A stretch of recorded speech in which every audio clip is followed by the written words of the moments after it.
היה לי חלום למטבח מיוחד. חיפשתי הרבה, הייתי בהרבה מקומות, ואז הגעתי לפשטות.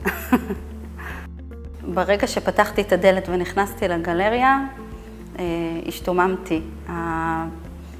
היו שם עיצובים ודברים שלא ראיתי לפני, הפרזולים, הסגנון שהוא קלה בדיוק למה שרציתי.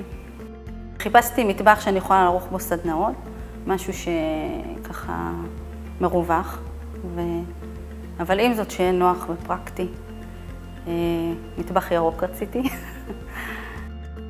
ומה שהכי היה חשוב לי שהוא יהיה חמים בביתי, ובעצם הוא ישדר את החום של הבית.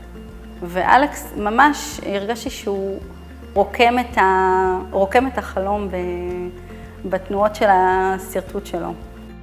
אני נדהמתי לראות שהוא ממש, הוא תכנן את מה שרציתי בלי שאמרתי מילה. פשוט ישבתי והסתכלתי, וראיתי איך הוא משרבט את הכל ככה.